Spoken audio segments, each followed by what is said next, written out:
I think there's a big problem around the representation of disability. In traditional media over the last few decades, we have seen, I suppose, a very negative portrayal of those with disability. I would love to see more disabled actors and general role models on mainstream TV. I didn't see any disabled people really on the TV, in films or in soaps or even on the news really. If you're not able to see yourself on screen, then I think that part of the audience is getting failed by media companies. We also need to have role models, people that they can look up to and see, themselves reflected in them. At the moment they are discriminated against because of their disability. I feel there's a very ableist lens that's being used. Because at the moment they're invisible in society, and the only way that can change is if you normalise disability. I still think more work needs to be done. Now, I am seeing some improvement. I do think there could be more coverage of the issues that are affecting people with disabilities, just like there could be more stories representing the whole of the UK. About showing reality of disabled people's lives. I think it's more challenging in some ways than other minority groups.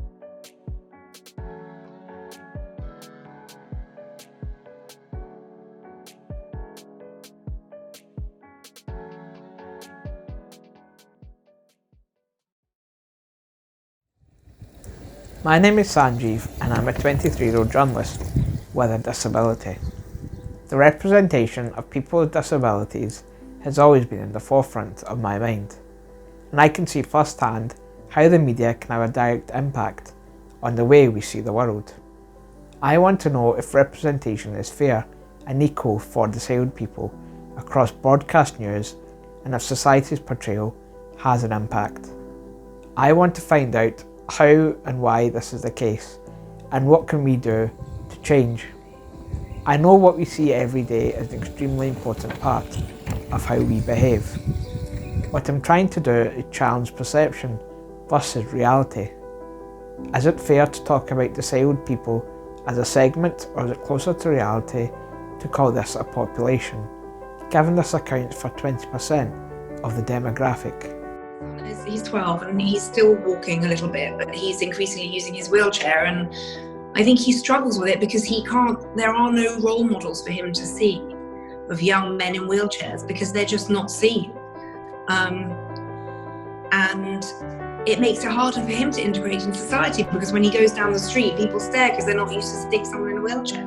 But it's also about having, disabled people who might not have interesting or, dramatic or traumatic lives, just there and just seeing disabled people as part of any story or any narrative. In a way, the issue is around, we have 22% of a population with a disability. We don't have that represented in various forms of media, and that's bad because disabled people don't feel that they are seen and heard. If you're not able to see yourself on screen, then I think that part of the audience is getting failed by media companies because they deserve to be seen, they deserve to be including coverage and stories, whether that's news or drama as well. There's so many different aspects where we're probably not doing the best job we could.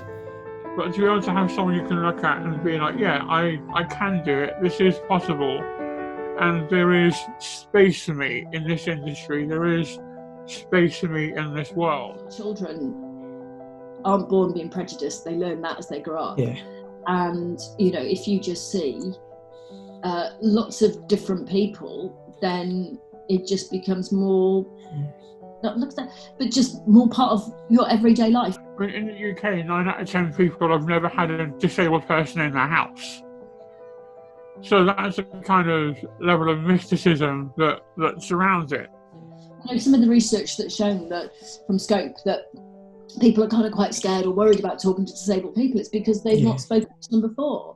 Equal and fair representation is extremely important in society's opinions, thoughts and perceptions of the world, as well as their general views on people around them. According to the Diamond Report, disabled people are the UK's most underrepresented group.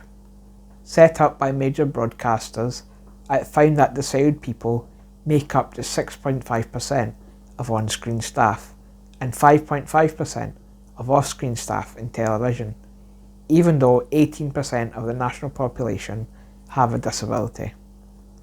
Representation is important because it lets us know that we can do anything by seeing role models do the same.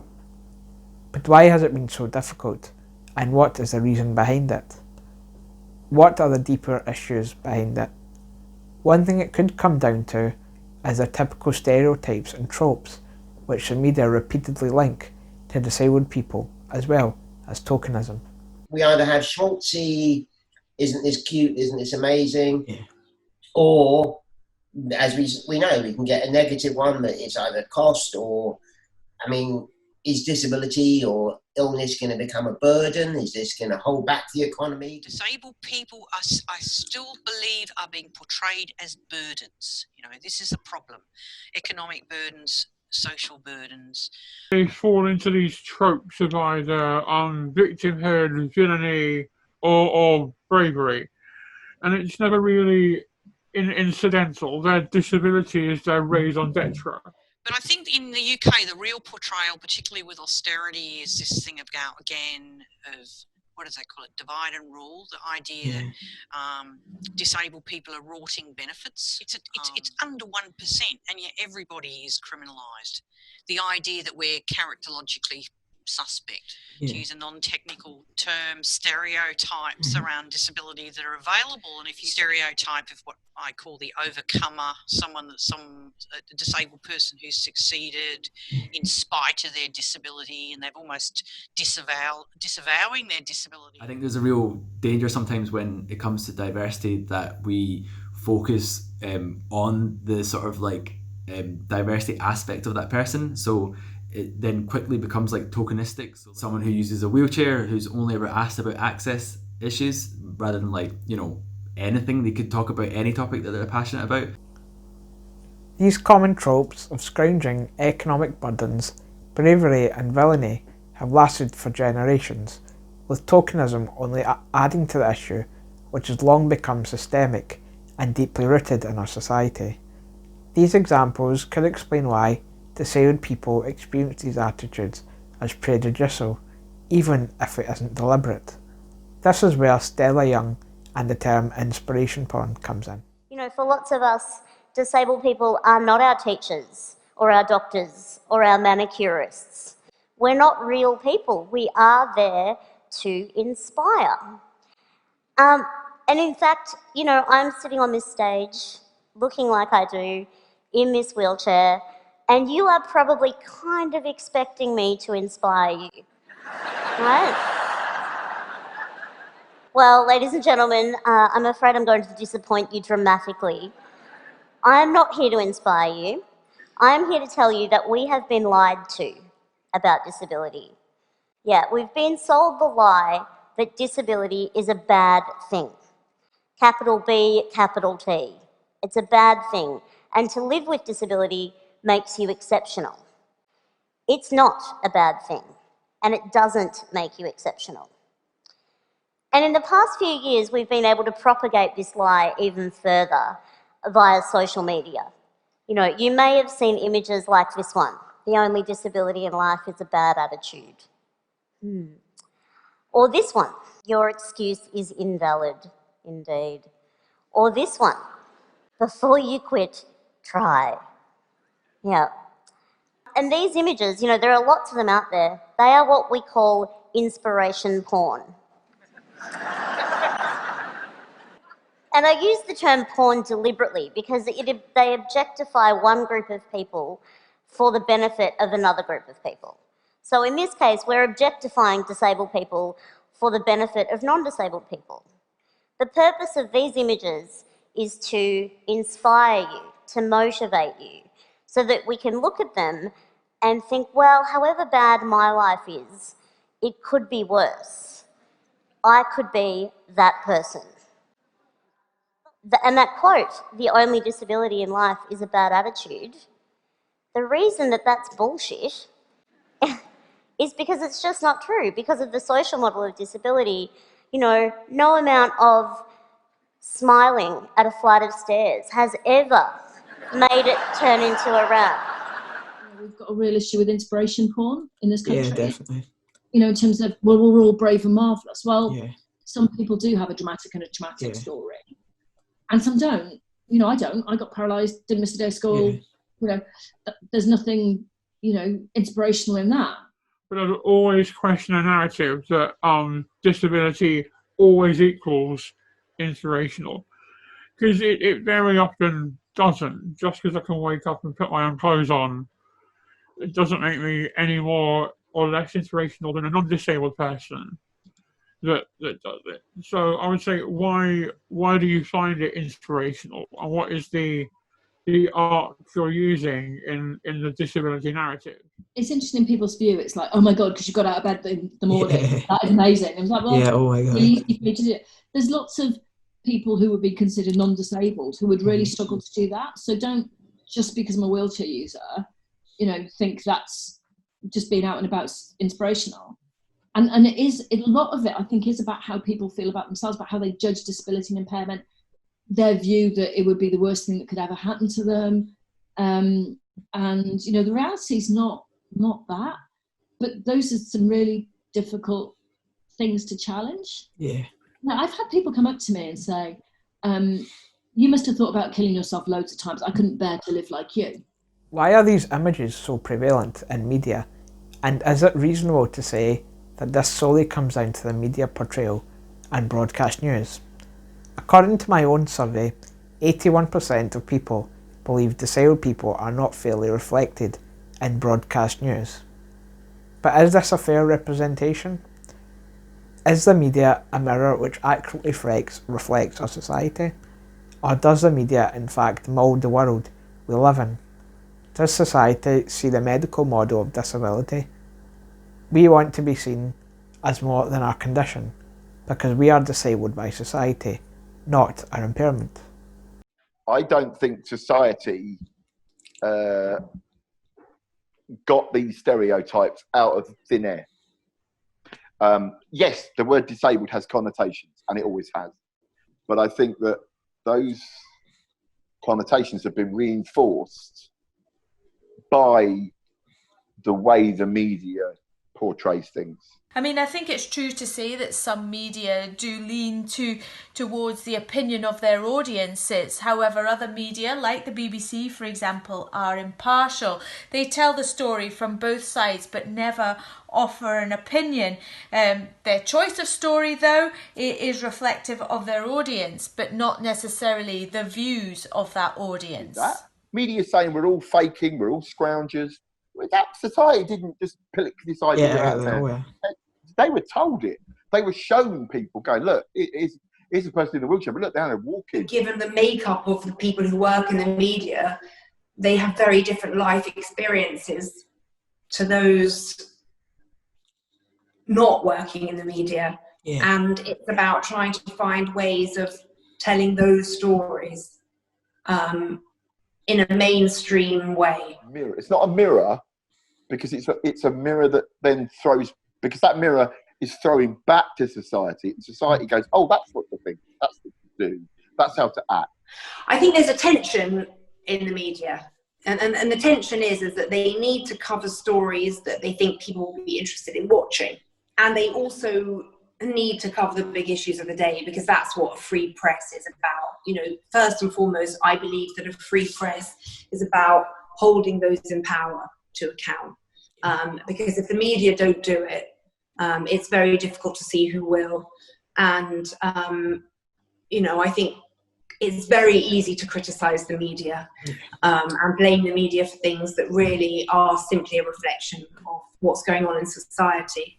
Newsrooms need to reflect our audience, and the reason for this is because if we've got a variety of people working within our newsrooms, we'll get a variety of stories coming through and we'll reflect the most important issues of the day. It's clear that both directly influence each other, and it's vital to keep that in mind when investigating the representation of any group. But how can we, as a collective, move on from the stigmas and ideas surrounding disabled people in society and the media? What steps can we take to begin change in a world which lacks authentic and equal representation? One way is through access to employment.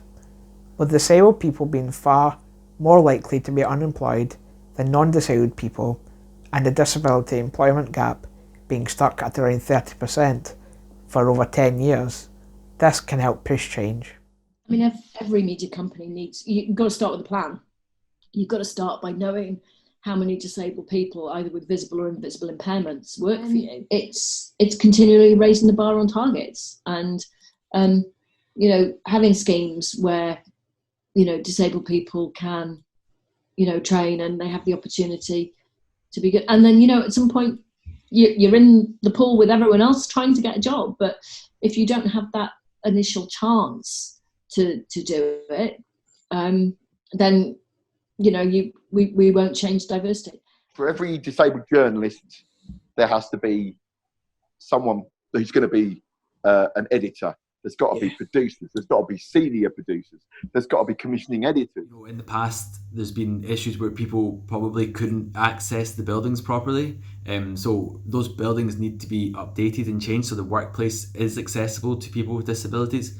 But also now we're seeing with so many people working from home, could those people have already been doing those jobs but just working from home? I think the good thing with the sort of current state of people largely working from home and teams having to change the way they work, that it will open up a lot more opportunities for different people to get involved. And I think if we can get that right, it'll make huge changes. Often it means that you have to travel.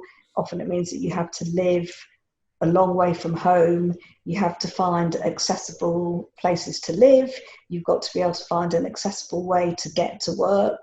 All of those things have a massive impact on who is able to secure those jobs. It isn't a level playing field at all. We don't have enough disabled people in decision-making positions in the workforce, in research, potentially generating the stories. The bit that frustrates me, I've done this for about 20 years, and the numbers are still not what I want them to be. In terms of employment, we've not really increased hugely as a percentage term. I think if the people who are telling the stories are disabled journalists, then they will be able to get the tone right. And that's the thing that's just so important, and the thing that's really missing. And that's the difference between having people represented because they're there and you can actually see that they're there. That's one sort of representation. But the sort of representation that I'm passionate about is authentic representation. And in order to get authentic representation, you need to have people who are making the decisions, people who are writing the scripts, people who are deciding what the camera angle is, that you're not looking down on somebody, making them look more like a victim, but the eye line is directly facing on so that the person looks like they're empowered. The language that's used, the construction of the story, all of those things that create tone are things that just get missed by journalists who don't understand disability. We need more disabled voices in the news. We need to, if you want to talk about disability at the moment, you logic would dictate you listen to disabled people. I really believe in the power of storytelling, or what we call story research, and it's about providing counter narratives. We need to control the narrative. We have to be careful. We might say 10, 12% of the population, even more, might have a disability. Okay, but that will include lots of non-visible conditions. It may include people with mental health. It might include people with illnesses or, some sort of health condition. They could be on TV, but it's not relevant to the story. There's no reason it comes out. BBC definitely does try to represent disability and things like black and ethnic minority, or getting the balance between women and men right is something that you can see on screen and you can see that we're doing it properly. Disability is more nuanced than that. There are disabilities that you can see, and there are disabilities that you can't see. So it's harder to measure whether we're getting it right in terms of disability. And I do think what gets measured gets done, and if it's hard to measure something, it can slip through the net. Employment throughout the media sector would help massively in creating the right type of stories by improving representation behind the scenes as well. The more diverse teams create the more diverse stories, and society and broadcasters need to move away from stereotypical tropes of socio-economic burdens, tokenism and inspiration porn to move forward. Broadcast media has a massive impact because the more disabled people we see on our screens and in the mainstream, the easier it is to normalise. According to Scope, 1 in 3 disabled respondents said that there's a lot of prejudice against disabled people in Britain. But it's through every bit of legislation that we do. We should be looking about the impact on disabled people. And some of the challenges I've had when I've worked in welfare reform and legal aid, the government weren't keen to do an impact assessment because they knew the impact assessment wasn't going to be great. But just again, disability can't be forgotten, because legislation applies to all of us. It's a big step up in changing the mindset of government to think about disability and impairment in everything they do. Media could play such a role in changing the cultural conversation. Do you know what I mean? Like I think we're seeing this with the Black Lives Matters movement. I'm trying to be an optimist. It would be great if we could get that kind of resurgence of interest. Not resurgence. Get an interest in like Disabled Lives Matters, or the phrase from the US, "Not dead yet." To really value disabled people. The broadcasters really need to pull their trigger out and do something and stop pandering. The amount of diversity conferences or meetings I sat through over the past 10 years when nothing has happened has been completely ludicrous. And if you're not doing disability, you're not doing diversity. There's no grey area in the middle of always with diverse-ish. I just hope broadcasters, society, someone will gradually get their heads around this a little bit smarter, be able to move away from some of the traditional views that they've got, get rid of the patronising, get rid of the inspirational porn, get rid of the pity, and just get on to something a bit more flat and straightforward. It's better television as well. I personally don't think that being diverse and creating diverse teams is difficult. I just think you need to have determination and to work with the people around you in order to make it happen. I don't think the stories are balanced, and I worry that we do need better stories. I think the news media does fairly reflect people with disabilities. However, I do think there could be more coverage of the issues that are affecting people with disabilities, just like there could be more stories representing the whole of the UK, or stories from the BAME community or LGBTI community. I think in the last few years, though, there's been a lot of progress made in showing underrepresented communities and highlighting their stories. For example, now the BBC has a correspondent who specialises in covering stories around disability.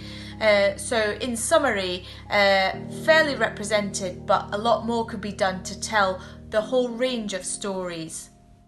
Broadcasters have attempted to take steps in recent years to improve the representation of disabled people, especially the BBC. They've introduced various training schemes open for only disabled people, as well as setting up the Diversity Advisory Group. But is the representation of people improving enough? Is the improvement visible? How important it has been that companies like the BBC have changed the way that they talk about disability over the years, because that has changed the way that the public talk about disability as well. That's how much influence the media has in terms of disability and how it is depicted. So it's definitely something that you feel the sense of responsibility around getting it right. That's not to say we always do get it right. The BBC believes that our teams have to reflect our audience. We encourage applications from all groups within society. We've got a number of schemes within the BBC, for example the Young Reporter scheme or many of our apprenticeship schemes aimed at developing talent, because we really want the best talent, because if we've got the best talent we'll have the best content and we'll make the most impact with that. So the BBC Diversity and Inclusion Advisory Group, why did it begin? I think it's an interesting one. So it's really a group of people who can act as a sounding board to people at the BBC. So the people at the BBC are very committed to change, and they have a diversity team who are really pushing through change. But just sometimes it's helpful for senior leaders, the DG, to be able to just talk through stuff with people who've got different perspectives and people who aren't internal, so people who aren't going to say things because they know about what's actually happening on the ground within the BBC. There has been a change in how disabled people are represented across sort of news and current affairs. The fact that, we have Nikki Fox as a disabled woman who's presenting on the BBC, that wouldn't have happened probably 20 as a woman, that a lot of that has changed. At the end of the day, this thing is going to take time, and I think it's just about plugging away, acknowledging that there has been progress and good progress. Things are going the right way. There will be setbacks, there will be bumps in the road, but the more we just stick at it and try to bridge that gap with mainstream media, if we crack the jobs and we crack the representation matter, then I think there's lots of ways of using media as a vehicle for change and a vehicle for solutions as well. Representation is getting better, but is it getting better at an adequate speed? And that's probably not, it's not. So it's how we can have this sort of increased push to make sure it happens. So I think that's the challenge we all face, is how much more can we all do to make it better than it is now? The representation of disabled people in broadcast news is clearly inaccurate and unequal. Stereotypes like tropes, tokenism, inspiration porn, as well as patronising language and a lack of disabled people in society all heavily influence it. As a wide population, disabled people are still portrayed negatively across society and news. In the age of equality, this simply isn't good enough, and representation must change quicker for my generation to see the benefits. How can we move forward? We need disabled people across all layers of media employment in society. We need the broadcast news and other platforms to play a central role, because the more we see disabled people, the easier it is to normalise. We need to see people like us being successful, and we need more stories showing authentic representation. The narrative is improving, but not quick enough. The perception of disability is far from its reality, and that is what has to change.